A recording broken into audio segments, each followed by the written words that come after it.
What's one family saying or phrase you heard growing up that still sticks with you? Mom tilted her wine glass toward the string lights that Ethan had strung in perfect symmetrical rows over the rented heaters and the well-behaved hydrangeas, and with a tone that tried to sound breezy while still landing like a dart on a board, she said,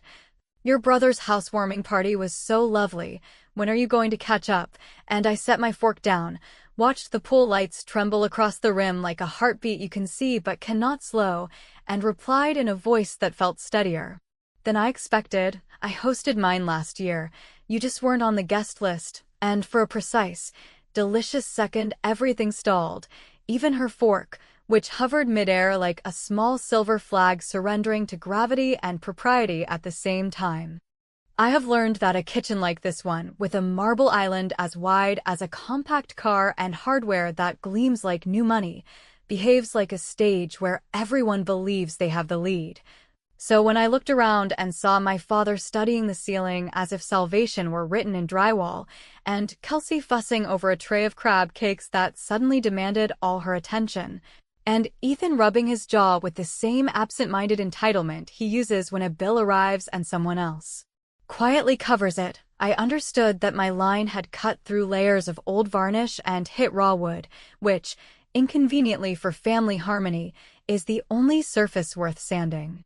"It must have gotten lost," Mom said, still holding the fork, still performing lightness, yet already taking inventory of my tone like a shopkeeper checking the till, and I told her without blinking that there was no invitation, that the point had been privacy rather than oversight, because I did not need commentary on my paint choices, my mortgage rate, or the thrifted sofa she once called student housing chic, with a smile that meant I should be grateful to even occupy a room near her judgments. I could have swallowed the rest the way a person swallows a pill without water, but the truth, once exposed to air, acts like dough and rises whether you planned it or not. So I took the small linen-wrapped package from my tote and said I had brought a gift to commemorate this milestone, placed it gently on the island among the artisanal dips labeled with chalk on tiny slate signs, and asked Kelsey, who could not resist a neat bow if her life depended on it, to do the honors, which she did, carefully peeling back the paper as if grace could be reclaimed through tidy fingers. The frame held a photo of my living room on a hot afternoon when the AC hummed like a promise and the curtains breathed a little with each door swing, and there I was, standing beside a cake from the bakery that never lectures anyone about budgets, surrounded by my neighbor Mia with her toddler on one hip and her real estate agent on the other, by Devin from next door who brought folding chairs that did not match but did not complain, and by a handful of people who knew the way to celebrate a first home is to fill it with noise you can afford and quiet you choose, and in the margin, almost cropped out, a familiar hand setting down a dish of lemon bars, my father's hand, wearing a ring that had pressed crescents into my childhood when he lifted me into pools and church pews, and, lately, silences. Mom leaned in with the concentration she usually saves for receipts, and her jaw tightened in increments small enough to miss unless you have spent a lifetime clocking them, while Ethan squinted at the corner as if the picture owed him more clarity.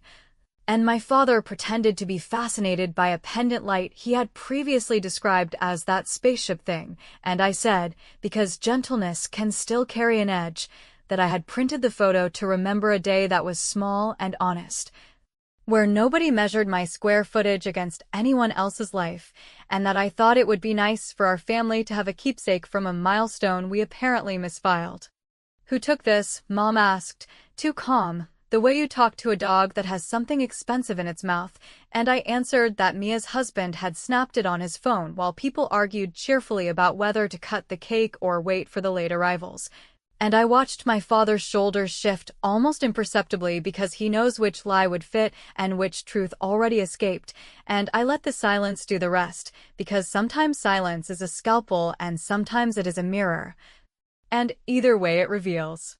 The party's soundtrack, tasteful acoustic covers of pop songs that had more bite in their youth, rolled into a version of a ballad that used to make me cry in high school. And I thought about all the milestones my parents had financed for my brother with the precision of a military supply chain while mine were itemized like optional upgrades, and I considered how gracious it would be to let this go. to smooth it down until it looked like acceptance, and then I remembered the text thread labeled family that had gone wild with exclamation points when Ethan closed on this place, and how the thread had slept through my closing day like a cat in a warm window, and I chose, for once, not to be gracious. I brought another little something, I said, sliding my phone onto the counter and tapping the screen so the display lit up with a calendar reminder set for late summer, exactly 1 year from my closing date. A small bright rectangle that read mortgage anniversary, the one you skipped, and while that may sound petty, it was in fact strategic, because revenge that teaches is better than revenge that just stings, and I wanted a reminder anchored in their pockets, not just in my chest, and I hit share to the family thread before anyone could summon a lecture about tone. Kelsey let out a sound that might have been a laugh if she trusted herself more. My father finally looked at me with something other than sealing interest.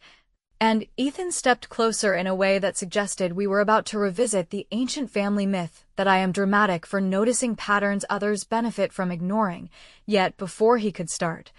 before Mom could wrap this moment in a napkin and call it a misunderstanding, she touched the frame again, traced the edge where my father's hand appears, and asked with that careful, dangerous calm that turns a room into thin ice, "Who took this photo, exactly, and why did he look comfortable enough to set down a dish?" And I smiled in a way that says I am done borrowing softness I cannot afford. Because the answer to her question is both simple and ruinous, and the night had just grown long enough to hold it. When Mom asked who took the photo and why a certain hand looked as comfortable on my coffee table as if the table had belonged to him in a previous life, I felt the room recalibrate the way a car does when you hit black ice and the tires find an invisible groove. And because I have learned that you cannot wrestle a family story into honesty by debating it while everyone holds cocktail napkins and a reputation to protect, I answered with the kind of precision that sounds polite until it starts ringing like a bell, explaining that Mia's husband snapped the picture while my father set down lemon bars he insisted on bringing even though I told him store-bought was fine and that he should just come, which he did, quietly. Like a man sneaking back into a church he never stopped believing in, and that I had not invited anyone else from our side because I wanted the day to be mine without the editorial board that usually arrives with my mother's purse. Ethan made a face that in our family counts as curiosity, but in other families might be recognized as suspicion, and he asked in a voice that had the softness of fleece, but the shape of a hook-weather dad had been the only family member who knew, and I said yes, because I asked him to keep it between us for a week while I found my feet, and because he had a knack for showing up with something practical like a step stool or a screwdriver and zero commentary, which in a world where every kindness seems to come with a footnote felt like a miracle disguised as hardware, and I watched that answer land with my mother, who always believed secrecy was what other people did to us and never what we practiced on ourselves. The party continued in that polite American way where the playlist gets a notch louder and the laughter gets a notch brighter when the conversation threatens to tip from festive into forensic, yet the air felt thin. And I remembered with surgical clarity the summer I closed on the house, the way the loan officer at the credit union slid a packet across a desk that had seen more hopeful signatures than wedding chapels. The way I calculated interest like it was a second language I was determined to master. The way I chose a house that did not photograph as well as Ethan's, but whose bones were true. And I thought about how that day ended with takeout containers on the floor and neighbors who showed up with folding chairs and a borrowed lamp because the delivery truck was behind schedule. And I asked myself why that memory had to live small while this evening performed itself in gold fixtures. I have always believed in receipts, not just the paper ones that fade in glove compartments, but the digital kind that never quite go away. So I opened the county records page I had bookmarked on my phone since closing and pulled up the public deed entry that confirmed what no one had bothered to ask, that I had done this the long way. That I had signed for a mortgage with my own name and income and a down payment I built through weekends that looked like thrift stores, rice and beans, and saying no to vacations with photos designed to make me feel like a minor character in someone else's highlight reel, and I copied the link with a sense of calm that felt almost medicinal. Because sometimes the cleanest revenge is not a speech or a scene, but a record that hums with facts. Before my nerve could be interrupted by the chorus of reasons why I should keep the peace for the sake of dessert, I dropped the link into the family thread with a message that read, in a tone as even as a level on a contractor's belt. Thought you might like a keepsake for your files, and because subtlety only works on people willing to read between lines, I added a calendar screenshot labeled mortgage anniversary, the one you skipped, then set the phone on the counter as if I had merely shared a recipe, and I watched the three little typing dots appear and vanish like minnows under a dock, and I smiled because I knew that even if no one replied right now, the record had slipped into their pockets where it would live beside airline confirmations and loyalty cards, stubborn and unblinking. Mom's face did not crack, which I will always respect because endurance is its own dangerous art, and she asked if I thought this display helped, and I said I was not displaying, I was documenting. Which is what you do when people insist your life is smaller than it is, while Kelsey, whose talent for sensing approaching weather would make her an excellent storm chaser, redirected guests toward the patio and strategically placed another tray of appetizers between my mother and me as if food could serve as riot gear, and Dad, finally abandoning the ceiling as a conversational partner, said my name with a care that made me want to be kinder than I felt, though I did not yield. There is always a point, after you push back, where the older pattern tries to snap back like elastic, and this was that point, because Ethan stepped closer with the authority of a man who has always been told that stepping closer improves things. And he said he remembered hearing Dad talk about making sure she is not stranded, which he interpreted as financial assistance, and he said it in the voice I have heard at car dealerships and rehearsal dinners and in the bleachers at high school football games, that voice that suggests a narrative is settled because it is convenient to the speaker, and I realized that my next move had to be both gentle and unmistakable. Otherwise, we would spend the rest of our lives walking the same worn path and calling it reconciliation. So I told Ethan, gently as I could without sanding down the truth, that Dad had showed up with lemon bars and a toolbox, that he had taught me the art of anchoring a bookshelf into studs instead of mere drywall, that he had given me time and a ride to pick up a ladder when the hardware store closed early, and that if we were going to talk assistance, we should also talk about gifts and loans, and that starter fund Mom used to mention, like a myth you believe until it becomes your brother's down payment. And as the patio door slid open and a gust of cold evening touched the back of my neck, I felt the room's attention funnel toward the place where excuses tend to gather, and I set down my glass because I needed both hands for what might come next. The phone on the counter pinged with a notification that lit up like a small flare, and I did not have to check it to know that the link had been opened, because accountability has a very specific sound when it catches up to a family. And that was when Ethan looked at me with a grin that pretended to be brotherly and asked, not quietly enough for the room to miss it, whether I had used Dad to leverage something behind the scenes the way he, Ethan, had heard friends do when they landed houses beyond their weight class, and his question hung there with the grace of a brick, crude and useful and heavy, as he said, "You used Dad, didn't you?" And I felt the old elastic straining, one last time, before I decided whether to cut it or let it snap us both. When Ethan asked if I had used Dad the way men in polos use words like leverage and favor, and just a little help to make an oversized purchase sound like destiny instead of subsidy,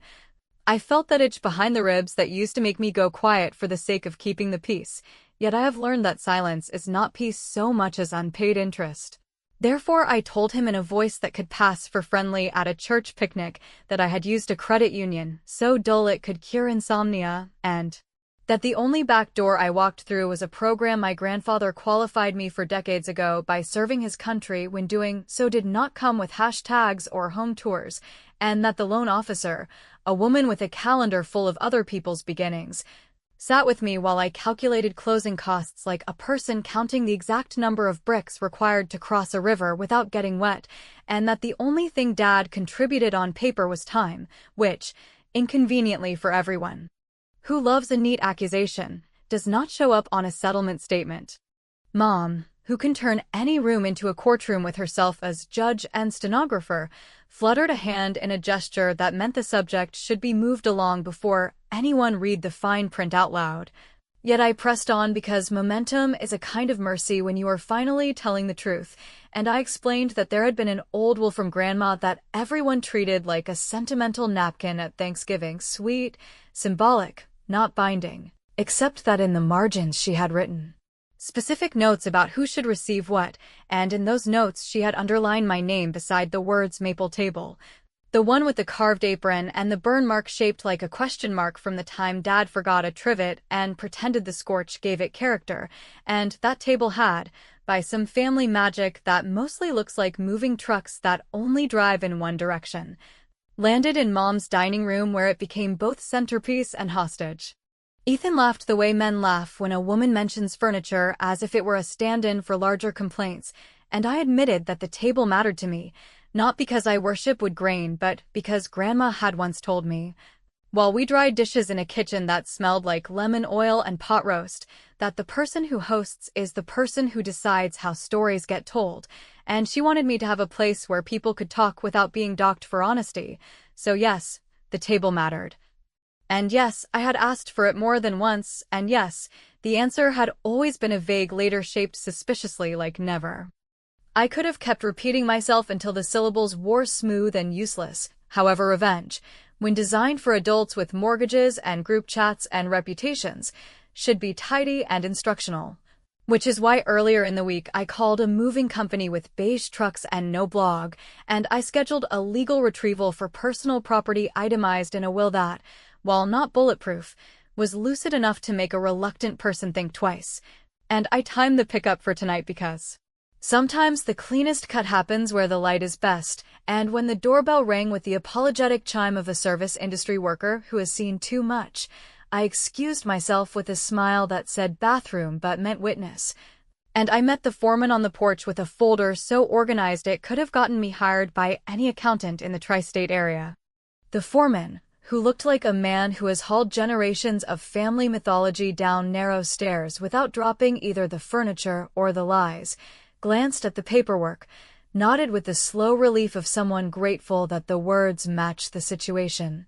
and asked me to point out the item, so I guided him and his partner past the tasteful console table, past the credenza that probably came with its own influencer discount, and into the dining room where the maple table sat under a chandelier that tried very hard to be French, and I placed my palm on the carved apron the way you greet an old friend you had to rescue from a bad party, and I said, "This one."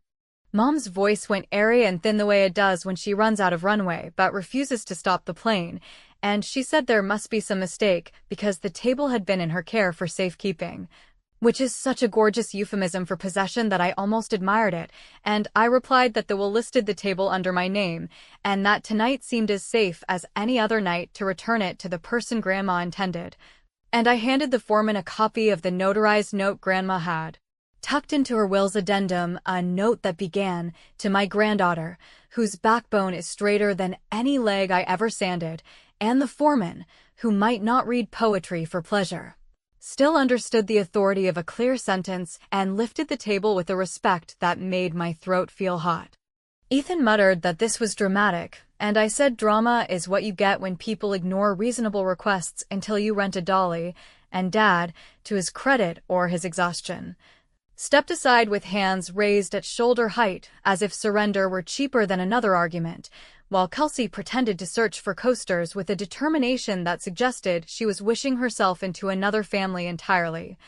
And as the table maneuvered through the doorway, Mom followed it with a look I recognized from childhood, the look she used to give when a teacher praised me for something she thought belonged to Ethan by default, a look that said the universe had failed to honor a coupon she believed she owned. We loaded the table into the truck under a sky that had gone the color of forgetting, and I signed the receipt with a signature that suddenly felt like it belonged to someone I would actually invite to things, and I told the foreman my address, the one no one here had visited, and he tipped his cap with the old-fashioned politeness that makes you think civilization might still be reparable. Then he reached into a side pouch on the table's leaf bag and pulled out a small, brittle envelope, sealed with yellowing tape, my name written across the front in Grandma's hand that leaned right like it had somewhere important to be, and he said, this was taped underneath, and for a second the noise from the patio blurred into a soft unhelpful roar while I held the envelope like a found heartbeat, and I knew, the way you know a storm is about to choose a town, that whatever waited inside would not stay small once I opened it. I did not open the envelope on the porch because some things deserve a still room and a steady chair, so I tucked it into my bag like a fragile organ waiting for transplant and followed the mover's taillights until they disappeared into the road's throat.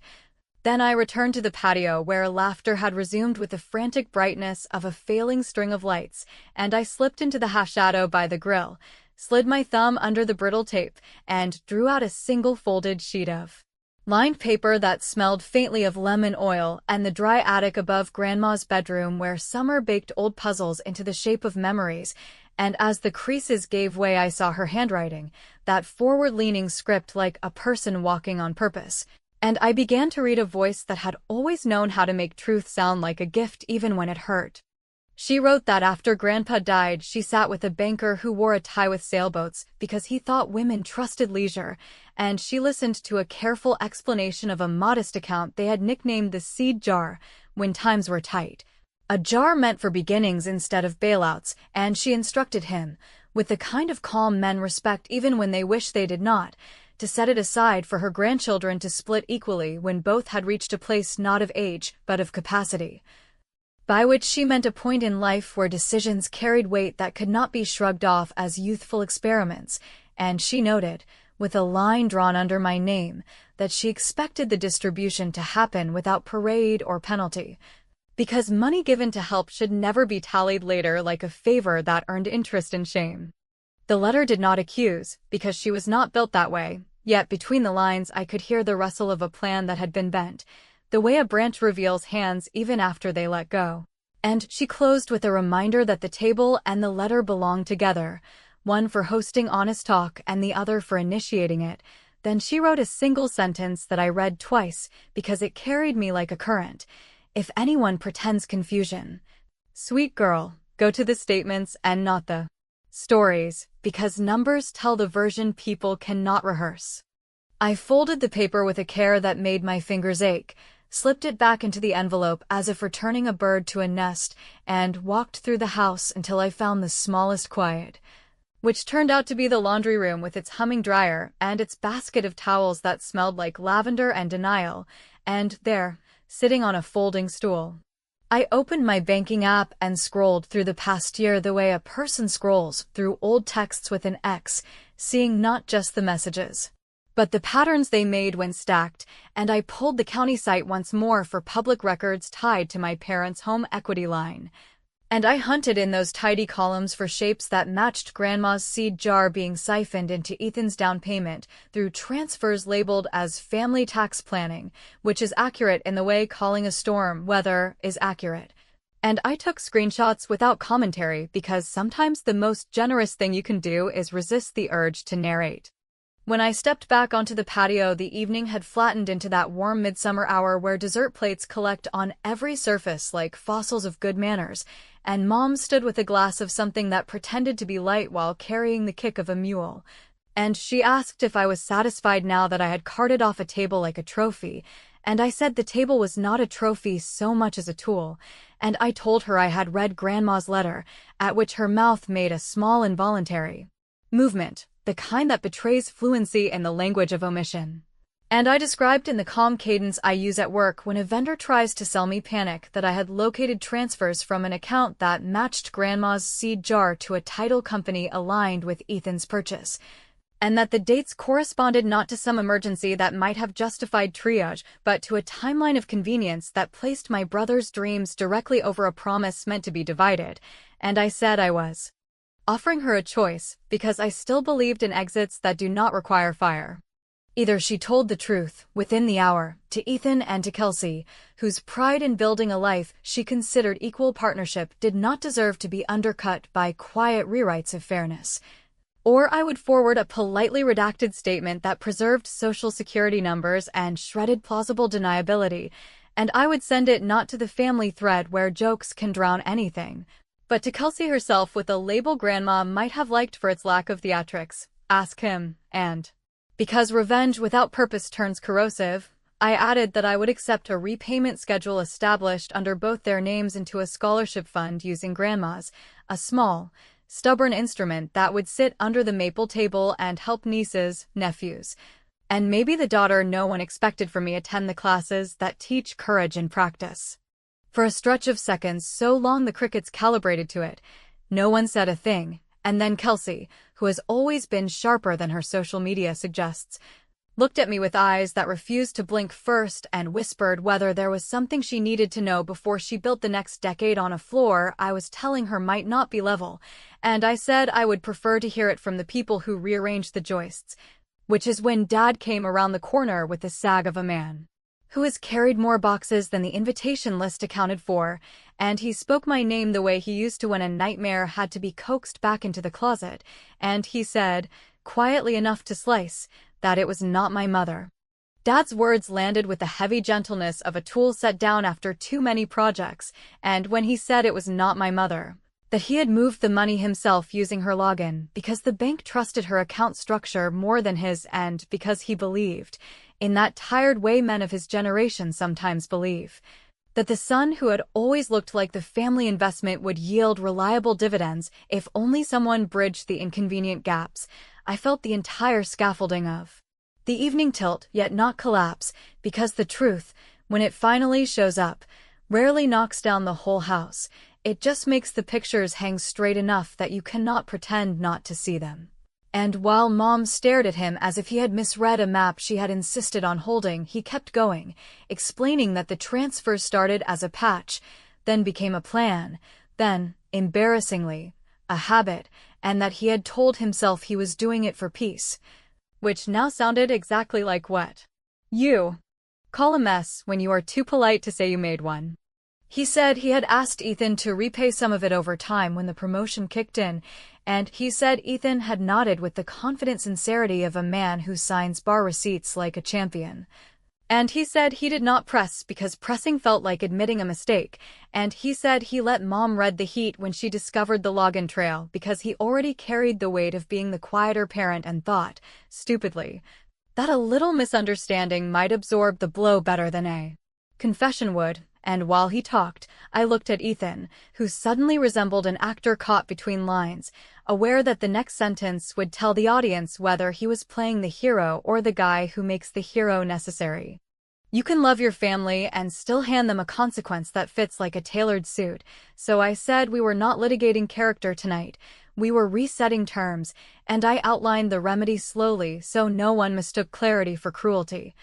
telling them I would not be chasing dollars across the next decade like a dog after a car, because the number mattered less than the message, and the message had to be that Grandma's seed jar was for beginnings, not for saving face. Therefore, we would create a scholarship in her name with the seed amount restored by Dad and Ethan together under a schedule that did not involve shame or a public flogging, and that the scholarship would prioritize anyone in our extended family who could show the kind of capacity Grandma meant, which is to say people on the cusp of a choice that would alter more than their resume, and I added, because symbolism matters when you are building a bridge, that the maple table would become the signing desk for every award letter and note of repayment, a wooden witness with a burn mark shaped like a question that demanded better answers. Kelsey let out a breath that almost turned into a laugh at the absurd sanity of the plan, and she grabbed Ethan's hand in a way that plainly instructed him to be the man she married rather than the man his myths had trained him to impersonate, and Mom, who had been the villain in my mind for so long I barely recognized her without the horns, asked if I was leaving room for her in this remedy, and I said yes, because she had hidden the table under the polite apron of safekeeping and because she had, whether on purpose or out of habit, allowed a narrative to flourish that cast me as ungrateful whenever I asked for fairness, which meant her role, if she wanted it, was to become the public accountant of the scholarship. The person who posted each award under Grandma's name on a modest site with no fireworks, just documentation and gratitude, and if that sounded boring compared to a fancy party, that was exactly the point, because real repair is mind-numbingly routine. We moved inside because the night had gone soft and strange, and I asked Dad to sit at the table that was no longer in the dining room because the movers had carried it to my house an hour earlier, which felt like the neatest trick the evening had pulled.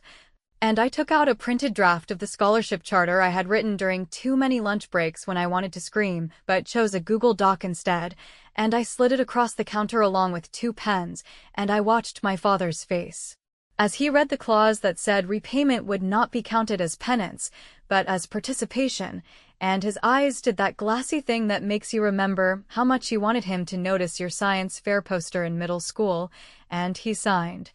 Then passed the pen to Ethan, who stared for a long moment before he wrote his name with the stiff determination of a man bench-pressing his own denial, and when he finished, Kelsey kissed his shoulder like a small, fierce stamp of approval, and for a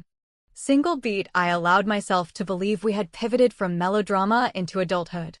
Revenge is sweetest when it teaches the exact lesson you wish someone had taught you years ago without making you into the thing you hate, so I did one more small, pointed thing that felt like mercy tilted on its edge.